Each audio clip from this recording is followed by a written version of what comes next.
Facilities that emit toxic chemicals, concrete batching plants, facilities that are just harmful to the environment typically are in the areas of folks who look a certain way and have a certain income. And one of the things that I've been preaching from the mountaintop about is your zip code should not determine whether your air is pure and your water is clean.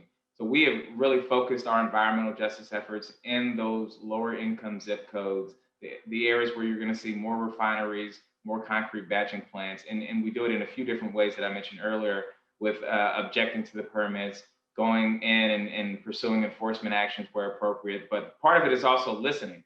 Uh, this office in the past hadn't had a very clear avenue of dialogue with the public, because who better to know what they're experiencing from an environmental justice and racism standpoint than the people who are in those communities. So we go out, we listen, and then from there, we send in investigators from the county's pollution control services department, and we take legal action where appropriate. But it's certainly something that we've seen with this latest disaster. Most of the stories you see in the media about folks who were without water and power, folks who may have had a family member who passed away, or folks who live in certain communities that are affected by environmental injustice at every single stage of the process. So it's an important issue to us, and it's something that we prioritize.